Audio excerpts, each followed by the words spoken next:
사람은 자기만의 연약함이 있습니다. 육신의 연약함을 가지고 있는 사람도 있고, 정신적인 연약함이나 사회적인 연약함, 혹은 재정적인 연약함 가운데 있는 사람들도 있습니다. 연약하다. 연약함은 그 자체로 불안합니다. 그렇지만 한편으로는 그 연약함을 통해서 성장하는 계기가 되기도 합니다. 더 노력하게 되고 더 겸손해지고 또 나같이 연약한 사람들을 이해할 줄 아는 그런 마음도 생깁니다. 물론 연약함을 드러내는 것은 쉽지 않은 일입니다. 나의 나약함이나 약점을 드러내는 것 같기 때문이죠. 그런데 이러한 연약함을 드러내고 또 이겨낼 수 있도록 도와주는 것이 상대방의 말입니다. 다정한 말이고 격려하는 말이고 용기를 주는 말입니다. 내가 연약함을 말함에도 불구하고 나를 인정해 주는 말이고 괜찮다고 토닥토닥 다독여 주는 말입니다. 특히나 예수님을 믿는 우리는 하나님께서 주시는 말씀을 통해서 내가 연약한 가운데 있는데 이 말씀을 읽으면서 묵상하는 가운데 내 연약함이 회복되는 경험을 우리가 하기도 하고 혹은 있는 그대로 내게 주신 연약함을 받아들이기도 합니다. 오늘 말씀은 장차 이스라엘의 왕이 될 사울이 그에게 기름을 부어줄 사무엘 선지자를 만나는 그 과정 가운데 있었던 이야기입니다. 이 만남을 통해서 사울은요, 사무엘에게 기름 부음을 받으면서 이스라엘의 왕이 될 것이라는 말을 듣습니다. 하나님께서 사울을 왕으로 세우신 것은 그가 하나님의 기준에 합당한 사람이었기 때문입니다. 사무엘상 15장에 보면 사울을 택하신 하나님께서 그를 다시 버리시는 좀 안타까운 그런 장면이 나오는데 이때도 역시 사무엘을 통해서 이렇게 말씀하십니다. 왕이 스스로 작게 여겼을 그때에 여호와께서 왕에게 기름을 부어 이스라엘의 왕으로 삼으셨었다라고 말합니다. 왕이 스스로 작게 여길 그때의 그 모습, 그 겸손함이 하나님 보시기에 귀했었다는 말씀입니다. 그리고 여기서 말하는 그때가 오늘 본문 21절의 말씀입니다. 사울이 자기에게 기름을 부려는 사무엘에게 자기가 속한 베냐민 지파는 이스라엘 12지파 가운데 가장 작은 지파이고 게다가 자기 가족은 우리 가문 가운데서도 가장 미약한 가정이다. 이렇게 말합니다. 실제로 사울이 속한 베냐민 지파는 이스라엘 12지파 가운데 가장 작은 지파였습니다. 그 당시에. 그리고 여기에는 그럴 만한 이유가 있었습니다. 과거 사울이 속한 베냐민 지파에 불량한 사람들이 있었습니다. 그리고 이들이 악행을 저지른 결과 베냐민 지파와 다른 11지파 사이에 아주 큰 싸움이 붙게 됩니다. 11대 1로 붙으면 누가 이길까요? 일반적으로 11이 이기죠. 이 싸움에서 베냐민 지파가 크게 패합니다. 무려 2만 5천 명이 죽고 겨우 600명만 살아남습니다. 그러니까 한 지파인데 600명 정도, 거의 멸절의 위기에 처한 것이죠. 때문에 사울이 자기 스스로를 작게 여기는 모습은 사실 겸손이라기보다는 있는 그대로의 자기의 연약함을 그냥 그대로 말한 것입니다. 그런데 그럼에도 불구하고 그의 이러한 태도가 중요했다는 것이죠. 사울은 자기가 누구인지 그리고 자기 지파가 지금 어떤 위치 가운데 있는지를 그는 정확히 알고 있었습니다. 미국의 대통령을 지냈던 버락 오바마는 다소 불안정한 가정 환경에서 자랐습니다. 그의 나이 2살 때 부모가 이혼을 합니다. 그리고 4살 때 어머니가 재혼을 해서 함께 갔던 인도네시아에서 그는 이질적인 문화의 혼돈을 경험하게 됩니다. 나중에는 그 어머니와도 헤어져서 외가에서 홀로 외롭게 학교를 다닙니다. 그리고 미국으로 와서 인종차별에 대한 고통을 겪고 또 정체성의 혼란을 경험하면서 마약에까지 손을 댑니다. 그런데 그런 약자로서의 그가 어떻게 백인 사회의 그 기득권층을 제치고 또 시련을 이겨내고 마침내 사닥다리의 매니 꼭대기로 올라갈 수 있었을까라고 하는 것이죠. 그는 말하기를 자기와 자기를 둘러싼 환경의 모든 것들이 서로 연결되어 있다라고 하는 것을 깨닫기 시작하면서부터라고 말합니다. 즉 자기는 흑인인데 백인인 어머니 밑에서 자라면서 정체성에 대해 고민을 하던 그가 아프리카 케냐를 방문해서 흑인인 아버지와 자기를 연결하고 그리고 돌아와서 슬럼가에서 활동가로 일하면서 흑인 사회와 자기를 스스로 연결하면서 자기의 연약함을 뛰어넘었기 때문이다라고 말합니다. 그래서 그는 자기 자서전의 제목을 내 아버지로부터의 꿈이라고 정합니다. 그리고 책의 첫 번째 소제목을 뿌리라고 정합니다. 자기에게 흑인이라고 하는 이 아킬레스건을 물려준 아버지로부터 그 뿌리를 부정하지 않고 오히려 인정하고 받아들이면서 자기의 꿈을 발견하기 시작했다는 그런 말입니다. 연약함이 있다고 해서 하찮은 사람이 아니고 없다고 해서 또 반드시 좋은 사람은 아닙니다. 그런데 만일 자기가 가진 그 연약함이 자기를 계속해서 흔들고 힘들게 하도록 놔둔다면 그것이야말로 자기를 더 하찮게 만드는 것입니다. 그 연약함으로부터 영영 빠져나올 수가 없습니다. 자기의 연약함을 숨기지 않고 직면하고 나아가 자기의 연약함을 보듬을 수 있을 때 연약함을 딛고 일어설 수 있습니다. 오늘 우리가 읽지는 않았지만 성경은 사울을 소개할 때 그의 뿌리를 찾아서 기록하고 있습니다. 우리 다 함께 사무엘상 9장 1절 말씀을 같이 보시겠습니다. 베냐민 지파에 기스라 이름하는 유력한 사람이 있으니 그는 아비엘의 아들이요 스롤의 손자요 베고라스의 증손이요 아비아의 현손이며 베냐민 사람이더라. 아멘. 이들 사울의 조상들 가운데는 좀 전 앞에서 나눈 말씀처럼 이스라엘 사회에 큰 분란을 일으켰던 사람도 있습니다. 따라서 이제 곧 왕위에 오를 사울에게 불이익을 주고 약점을 잡힐 수도 있는 그런 이름, 그래서 빼놓았으면 하는 이름도 있었을 것입니다. 그런데 성경은 그의 뿌리, 이 사울의 뿌리를 그대로 기록해 주면서 이 왕 사울이 연약하고 흠이 있는 뿌리로부터 시작한 인생임을 말해주고 있습니다. 자기가 물려받은 뿌리의 작고 미약함을 원망하거나 불평하지 않고 있는 그대로 받아들이고 드러내면서 하나님께서 하시고자 하는 일에 앞에 서게 하십니다. 사울은 비교하는 마음이 없었습니다. 자기를 다른 가문이나 다른 지파 사람들과 비교하지 않았습니다. 그저 스스로를 오늘 말씀처럼 작게 여길 줄 아는 사람이었습니다. 스스로를 작게 여긴다. 스스로를 작게 여기는 이러한 사람이 복되고 또 아름다운 이유는요, 그만큼 하나님을 크게 볼 수 있는 공간을 가질 수 있기 때문입니다. 하나님의 말씀은 물론 백성들의 말, 그리고 자기의 양심으로부터 들려오는 소리, 그 소리를 들을 수 있는 넉넉한 마음의 공간을 가질 수 있기 때문입니다. 하나님 앞에서 나를 작게 여긴다, 이 말은요, 신앙적으로 나의 연약함과 죄성을 발견한다라고 하는 말입니다. 나 같은 작은 자에게, 내가 죄인인데 하나님 앞에서 이런 작은 자에게 하나님께서 오늘도 나에게 생명을 주시고 이렇게 복된 주님의 날을 맞이하게 해주시고 예배의 자리로 나와서 하나님 말씀 앞에 서고 찬송과 기도하게 하시는 은혜를 감사와 감격을 가지고 고백하는 마음입니다.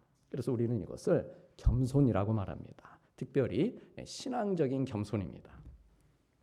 성 어거스틴은 예수님을 잘 믿는 길이 무엇입니까? 이렇게 묻는 제자들의 질문에 첫째도 겸손이요, 둘째도 겸손이요, 셋째도 겸손이라고 말합니다. 왜냐하면 신앙이라는 것, 그리고 겸손이라고 하는 것은 마치 바늘과 실처럼 늘 같이 움직이기 때문입니다. 그래서 오늘 말씀은요, 스스로를 작게 여겼을 때에 그 겸손했던 사람 사울이 하나님께로 한 걸음씩 믿음의 걸음을 떼고 있는 그 이야기이기도 합니다. 이 이야기는 그의 집에서 일어난 한 작은 사건으로부터 시작이 됩니다. 사울의 아버지가 암나귀들을 잃어버립니다. 그래서 사울에게 사환 하나를 데리고 가서 잃은 나귀들을 찾아오라라고 말합니다.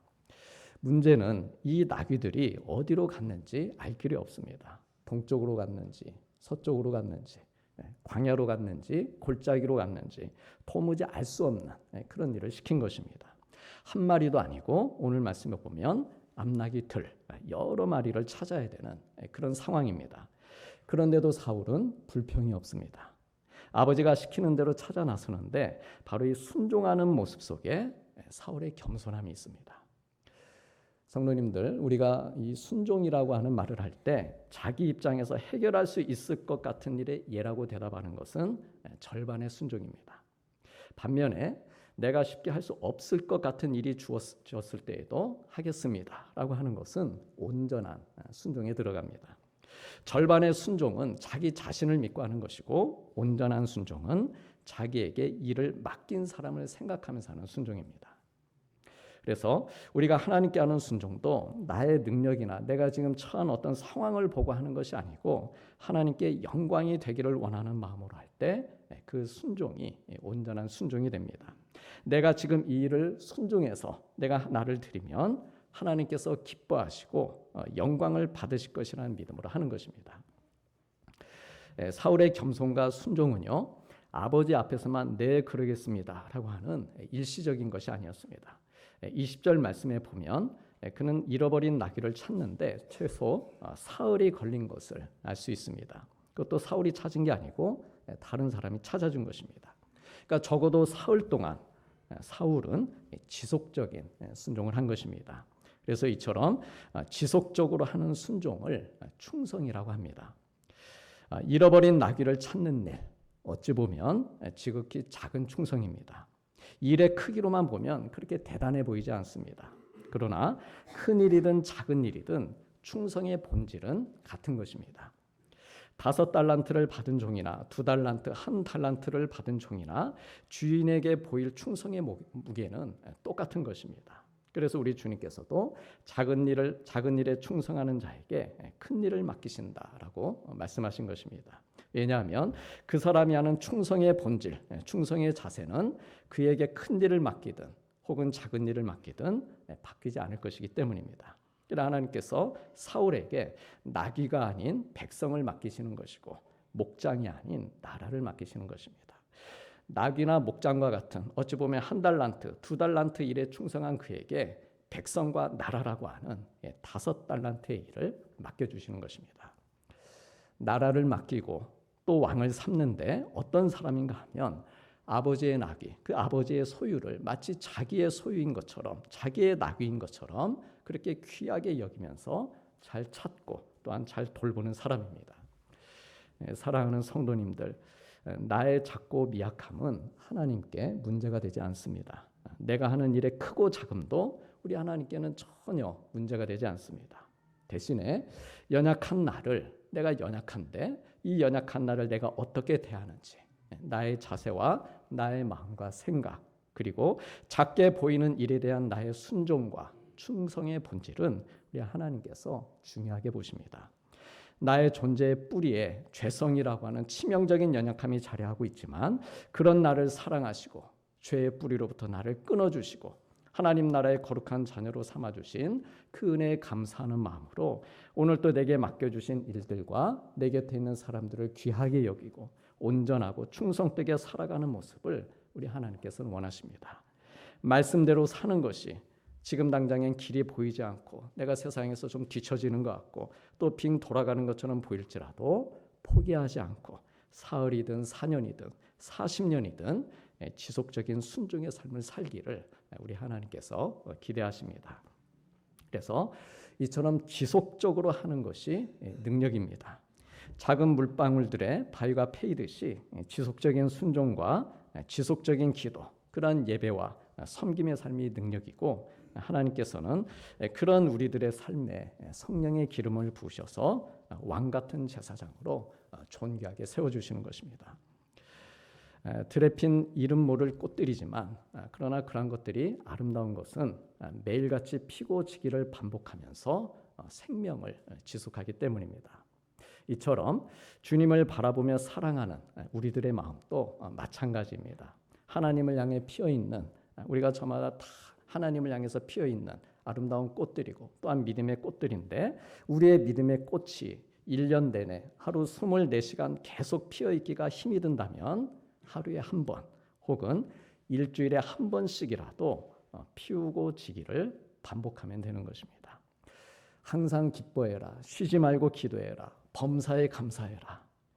이렇게 살 수만 있으면 말할 것도 없이 최고로 멋진 삶이 되겠지만, 설령 범사에 감사하지 못하고 내가 쉬지 않고 기도하지 못하고 항상 기뻐하지 못한다 하더라도 일주일에 한 번 예배당에 나와서 우리 하나님 예배하고 경배하면서 그 감사를 되찾고 기도에 다시 불을 붙이고 다시 기쁨을 회복해서 돌아가면 되는 것입니다. 그래 이러한 일들이 일주일에 한 번씩 계속해서 꾸준히 반복이 되면은 이건 역시 온전한 순종이고 지속적인 순종이 되는 것입니다. 그래서 우리가 항상 기뻐해라, 쉬지 말고 기도해라, 범사에 감사하라, 그 문자적인 것에 붙들려 가지고 힘들다, 괴롭다, 난 또 그렇게 못 살았는데 나는 죄인입니다. 너무 그렇게만 우리 자신을 몰아갈 게 아니고 나에게 일주일에 한 번이라도 이 시간들을 기억해서 다시금 감사와 기쁨과 기도를 회복할 수 있다면 그게 하나님 앞에서 지속적인 순종의 모습이다라고 하는 것이죠. 그래서 지속적으로 지금 몇십 년 동안 이 자리에 나와서 예배드리고 있는 거 아닙니까? 지속적인 순종. 하나님을 향한 내 사랑, 내 믿음의 본질은 변하지 않는 것이죠. 그런 복된 성도님들 되시기를 축복합니다. 한편 지금 사울의 가장 큰 관심은 이 잃어버린 나귀들을 조금이라도 빨리 찾는 것입니다. 빨리 찾아서 집으로 데려가는 것입니다. 다시 말해서 지금 사울의 관심은 속도입니다. 그런데 속도에만 집중하다 보면 자칫 중요한 것을 놓치기 쉽습니다. 내가 이 일을 왜 시작했는지, 내가 누구를 위해 지금 이 일을 하고 있는지 잊을 때가 있다는 것이죠. 몰입한다는 것 자체는 좋지만, 속도를 내는 건 좋지만 그 일의 목적을 까먹게 되는 것이죠. 그래서 4절 말씀에 보면은 사울이 잃어버린 암나귀들을 찾기 위해 두루 다녔다라고 하는 표현을 3번이나 반복해서 기록하고 있습니다.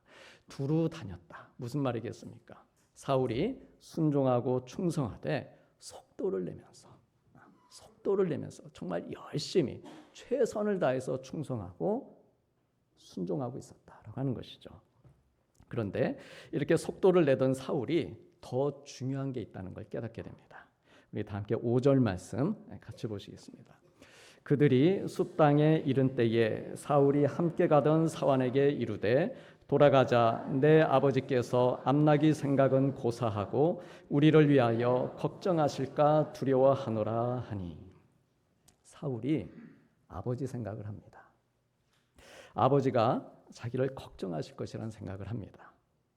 자기가 지금 누구 때문에 이렇게 땀 흘려 순종하고 충성하고 속도를 내고 있는지를 생각한 것입니다. 나기 때문이 아니라 아버지 때문이다 라고 하는 생각이 그의 정신을 번쩍 뜨게 한 것입니다. 자기에게 명령하신 분, 자기의 뿌리를 생각합니다. 혹 아들까지 잃어버릴까 걱정하실 아버지의 마음을 헤아립니다.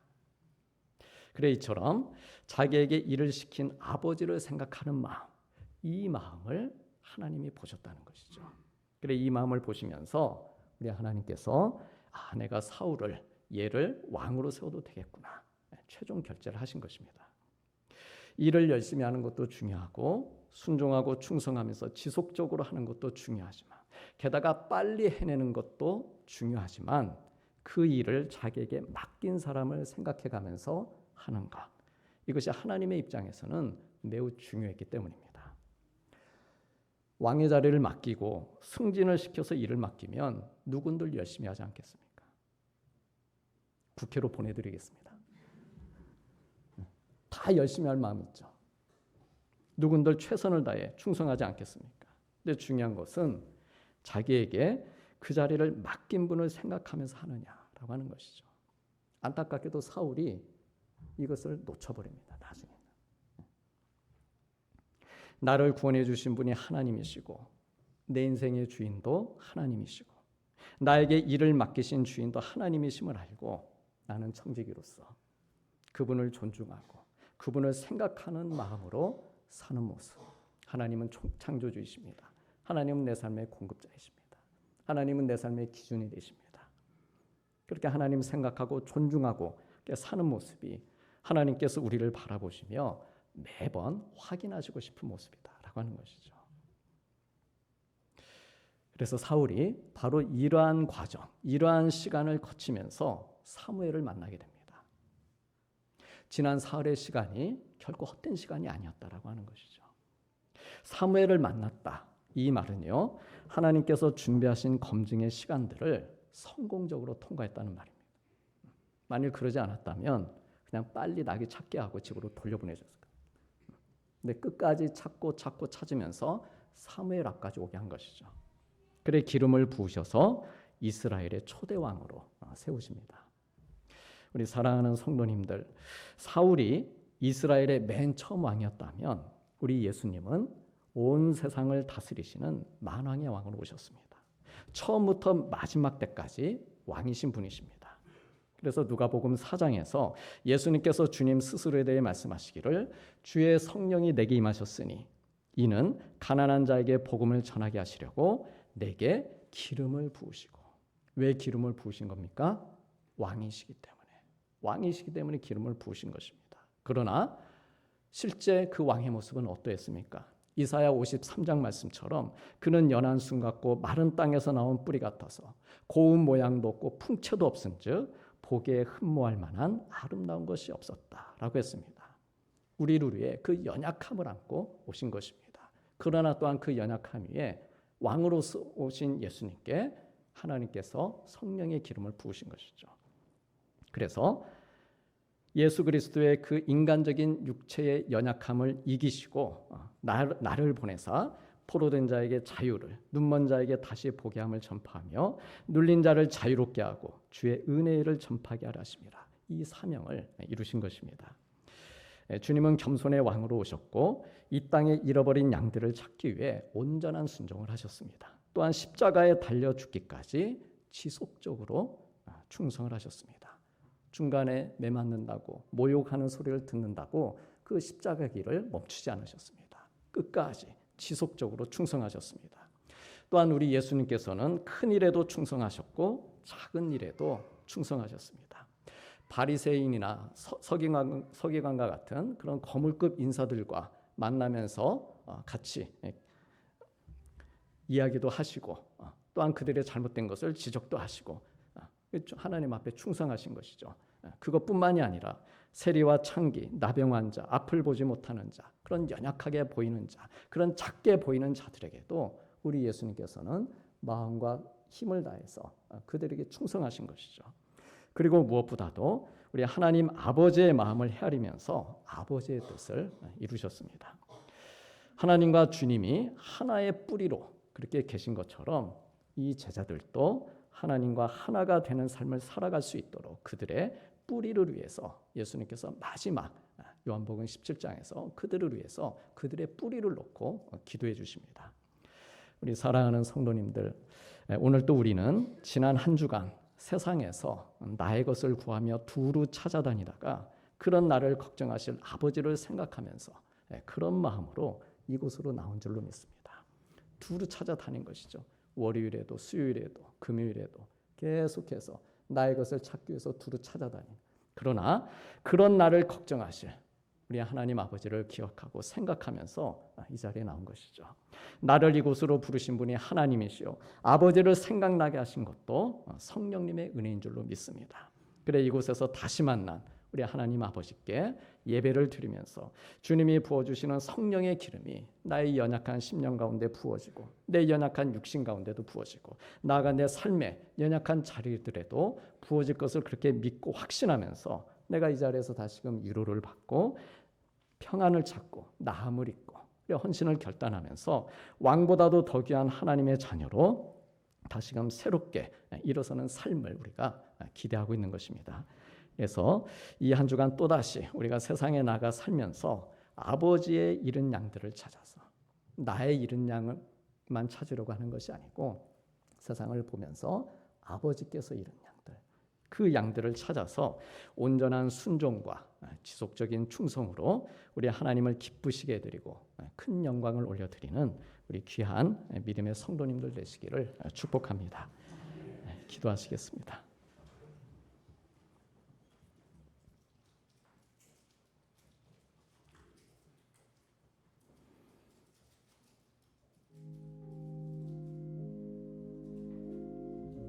사울이 이르되 나는 이스라엘 지파의 가장 작은 지파 베냐민 사람이 아니니까 또 나의 가족은 베냐민 지파 모든 가족 중에 가장 미약하지 아니하니이까. 여호와께서 사무엘에게 알게 하여 이르시되 내일 이맘때에 내가 한 사람을 내게로 보내니니 너는 그에게 기름을 부어 내 백성 이스라엘의 지도자로 삼으라. 아멘.